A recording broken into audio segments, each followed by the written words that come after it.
Okay, so hopefully if your contractor's paid, and sometimes what happens once a suit is filed to get your client, lien claimant, paid, sometimes construction deficiencies are the counterclaim. If there's an existing suit, a owner of a property can automatically counterclaim for construction deficiencies.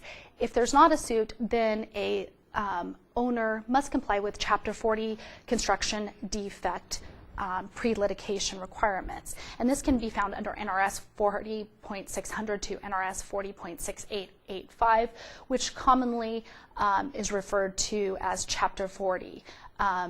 In broad sense, there's other obviously provisions under Chapter 40, but with respect to construction defect in the courts and pre-litigation requirements, it's referred to as Chapter 40. Basically, Chapter 40 was initially created to help both not only the owners, but also contractors, subcontractors, suppliers, and design professionals to avoid lawsuits pertaining to construction defects. It provides a statutory scheme for those individuals to basically have the right to inspect and repair any properties that have construction deficiencies without having to go through a whole lawsuit. With respect to Chapter 40, the key is notice must be given. NRS 40.645 governs notice being provided from a owner of a single family residence or a group of owners or even a homeowners association who may want to give notice on behalf of the community. Also included under Chapter 40 is basically residences and appurtenances. And appurtenances are basically anything that supports the residence. Chapter 40 pre-litigation requirements do not apply to commercial projects. It's purely for homeowners of residence, and these homeowners are referred to as claimants under Chapter 40.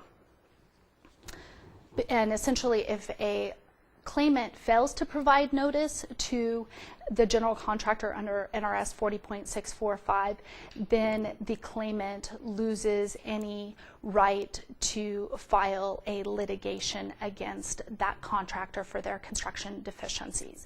Likewise, if the owner jumps ahead and wants to file a suit, basically under Nevada, the court can dismiss, actually the court shall dismiss that action and mandate the parties to comply with Chapter 40's pre-litigation requirements. There is an exception to this rule, though. If the claims are going to be time barred, then the court, if the dismissal is with prejudice as opposed without prejudice, just by, for example, the timeline could bar the homeowner's claims under statute of limitations or statute of repose, then the court may stay the proceedings and order that the parties comply with Chapter 40 pre-litigation requirements. It's key to refer you to both NRS 11.203, 11.204, and 11.205 for the applicable statute of repose for construction deficiency claims, because such claims, a statute of repose, unlike a statute of limitation, is not a discovery rule and can time bar such action. So it is important as a new practitioner to be aware of those statute of repose. However, once notice is provided under Chapter 40 by the claimant to the contractor, this tolls the time under the statute of repose. That it's kind of like filing the complaint. It's analogous to that. There are also different types of notices that may be supplied. I kind of generally explained a notice provided to a contractor from an owner of a single family residence. There's also a notice that can be supplied by multiple or maybe even one claimant on behalf of all similarly situated owners of residences within a single development. And that's key, it's a single development.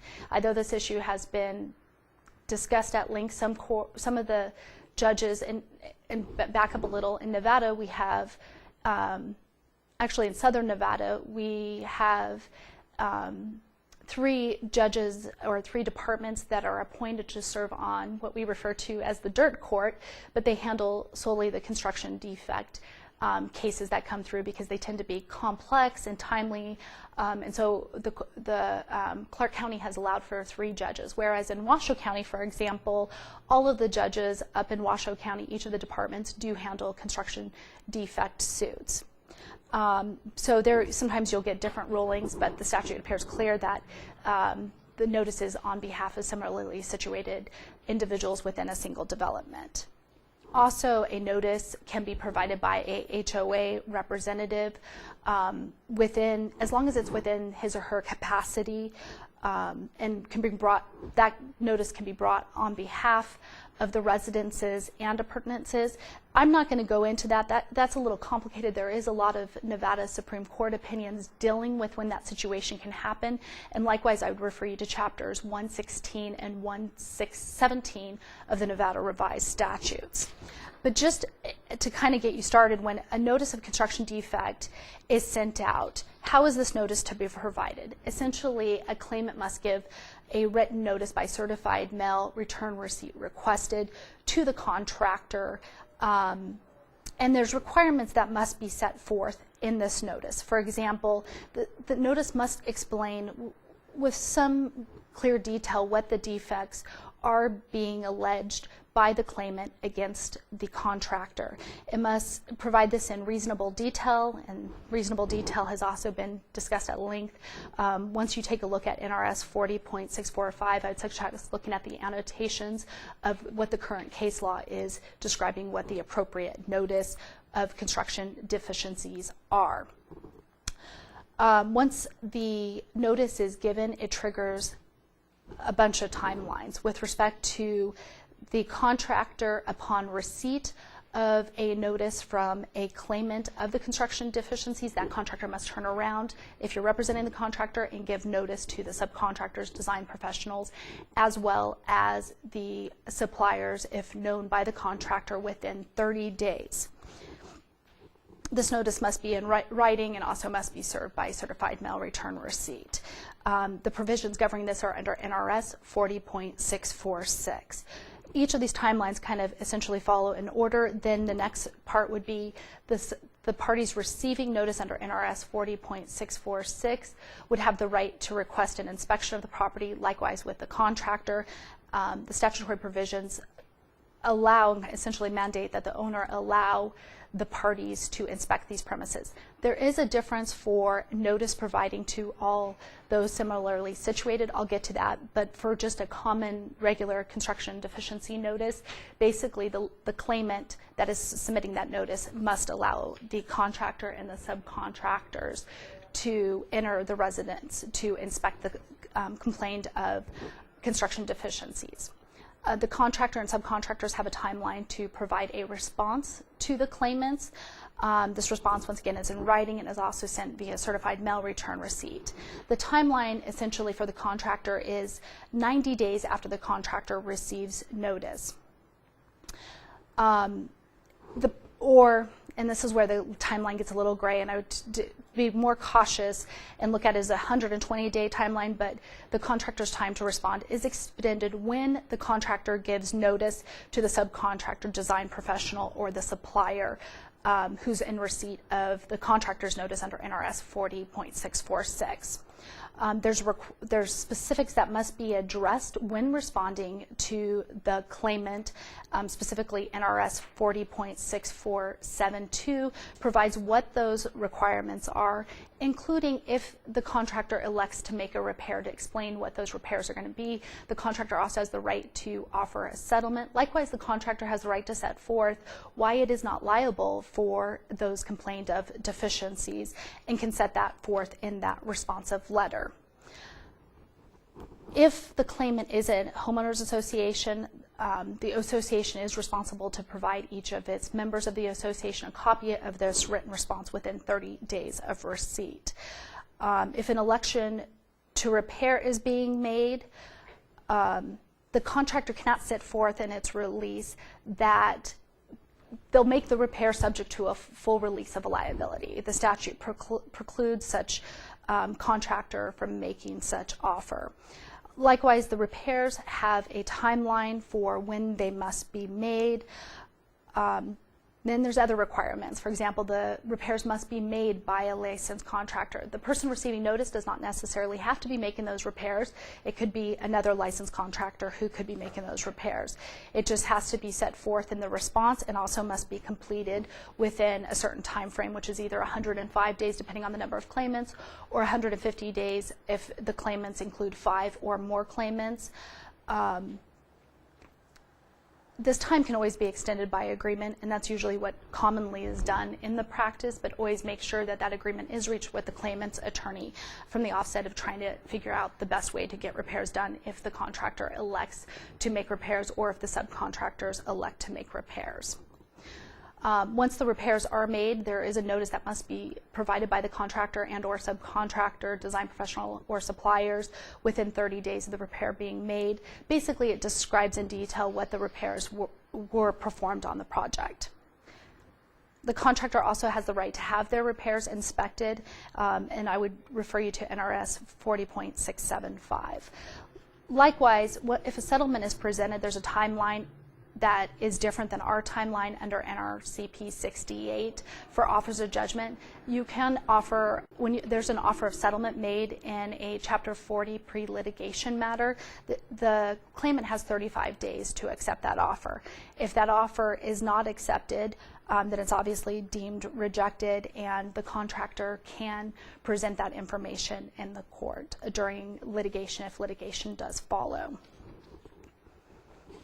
There are a variety of settlement offers that can happen in construction deficiency matter, including a contractor who elects to repurchase the owner's property, but there are specific statutory requirements that I would defer you to, and those fall under NRS 40.665. If the homeowner decides to reject the contractor's repairs or rejects an offer, there are other penalties which would include the denial of the claimant's attorney's fees and costs, and also could award to the contractor attorney's fees and costs if this matter does go to court and is litigated. The offer being presented could be challenged because it could have, the essential is that it could have avoided all of litigation. This is kind of what the purpose behind Chapter 40 pre-litigation requirements were for construction defect suits, was to allow everyone the opportunity to inspect and repair any construction deficiencies before a suit being filed. Likewise, another interesting thing, a lot of the newer homes, probably, well, not newer, but I guess within the last 10 years, a lot of homes were sold with home warranties. If the home warranty makes any payment to the homeowner or makes any repairs itself, that offsets any judgment against the contractor, and that's under NRS 40.650. Likewise, with Chapter 40, once you have the mandatory notices, the mandatory responses, potentially repairs, another mandatory requirement, but it can be waived, is that the party should engage in mediation. There's a timeline. If a party picks a mediator, response needs to be within 20 days, whether the parties agree or not. They can go to another mediator, try to work an agreement. If not, they can petition the court for the appointment of a mediator. Basically, once a mediator is appointed, the parties have 30 days to mediate the case and no more than 45. There's a statutory provision providing that mediation is to be $7.50 per the whole day. This is usually thrown out. The parties usually agree to something else because it's kind of difficult to find a mediator for $7.50 per the day. That's just kind of my common experience. Also, when mediation happens, there's mandatory document production requirements within 15 days, at least within, like before, excuse me, not within, but at least 15 days before the mediation, where the parties should disclose their job file documents, any expert reports, that information, so that the parties can be well advised of the construction defects and any other factors pertaining to scope of work when they go to mediation. There are penalties for noncompliance with the statute. If a contractor fails to respond to the claimant, or just fails to make any offer of settlement, or just fails to participate in pre-litigation requirements in good faith, the contractor could be limited on damages and defense to liabilities that are provided under Chapter 40 pertaining to the construction deficiencies. With respect to the claimant not complying, once again, the claimant cannot pursue a lawsuit under Chapter 40 if they fail to comply with any of the provisions under Chapter 40. Once lawsuit is commenced under Chapter 40, there's provisions that a special master can be appointed. Typically, these matters are governed by a case management order and are deemed complex. And NRS 40.680 provides specific requirements for what a special master is authorized to do. And those are specific by statute. Sometimes that authority is expanded by the court. It just depends, and always is usually set forth in a case management order. Likewise, once lawsuit is filed, there are mandatory disclosure requirements as well as those pre-litigation disclosures. Mainly, they pertain to a claimant disclosing to the contractor all warranty information. Likewise, the contractor has a duty within 10 days of their answer to disclose all of their insurance information. These deadlines can be extended and are typically extended by a case management order. Likewise, in a construction defect suit, the parties have the right to a preferential trial setting. And interestingly, under Chapter 40, we have statutory damages for construction defect. The Nevada Supreme Court in Schuette v. Baser has basically held that these statutory damages, including attorney's fees, are damages and can be entitled to interest. So I would reference you to NRS 40.655 for those defined damages, which include at minimum attorney's fee, reasonable attorney's fees and costs, which are determined by the court, reasonable cost of repairs, the cost of the experts in investigating the construction deficiencies. There's also damages that could be for the loss of the use of all or part of the residence, and so there's a specific description of all of the damages that could be awarded to the claimant. Some differences with common constructional defect notices. This kind of is becoming more and more common with yellow brass cases or products within a home that may be allegedly defective. It's easier for a claimant to submit notice on behalf of all those similarly situated. There are specific requirements that must be followed when there is a common constructional deficiency, and those are under NRS 40.645 subsection 4. Likewise, once that goes out, difference with the contractor responding, the contractor still responds to that, but also the contractor has the option upon receipt of a common constructional defect notice to send that notice out to each of the unnamed homeowners within that single development. The failure to do so allows those unnamed individuals to pursue with litigation, but if notice is sent out to each of those unnamed owners, they can also request the right to have their property inspected, allowing the contractor to go in there and have their right to inspect and repair if they elect, but also to respond.